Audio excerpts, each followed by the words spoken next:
The murder-suicide involving a Kansas City Chiefs player has sparked a lot of discussion about factors that could have contributed to this tragedy. Police are investigating a motive that drove Joanne Belcher to kill his girlfriend. Meanwhile, one writer's op-ed piece suggests society's definition of manhood could have contributed to this case. And joining us to talk about this is Dr. Joshua Weiner, and we thank you for coming in, as you always do, but this is one subject that a lot of folks are talking about and trying to figure out right now.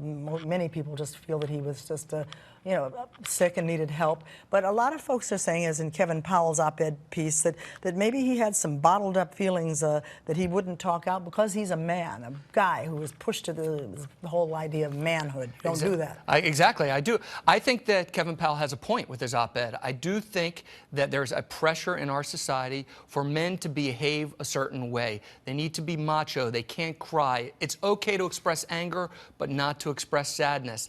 I think it's that type of culture that is a very unhealthy model and can create problems for a lot of men. And I think it really needs to change. Well, where does it start?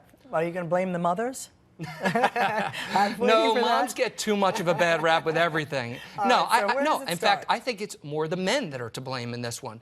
I think that men, even from a very young age, you see it on the sports field with the little peewees.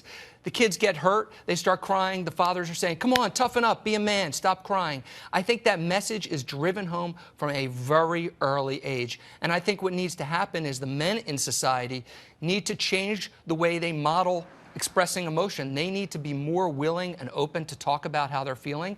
And I think they need to encourage their young boys and sons to talk about these things. And over time, hopefully, there can become a shift in this direction in our culture. Well, as you said, we hear these things, you need to man up, and coaches calling guys who aren't being, as they think, manly enough. They call them girls on the field, which is pretty awful. I think it's awful as well. And then what you start to see is when boys reach the teenage years, they go from being a little bit more willing when they're younger to talk about feelings and express emotions to suddenly doing that less and less often with their peers, because there is, again, this stigma that if you talk about your emotions, you're somehow being girly or gay or not manly enough. It's only okay to talk about girls in sports, and when you start talking about emotions, that's an area that becomes very uncomfortable for a lot of people. Well, some people think that men are just naturally less emotional than women. What would you say to that? I don't think that's really true. I think it's just a self-fulfilling prophecy that's created here. I mean, men are just as emotional, I think, as women. I see it in my practice.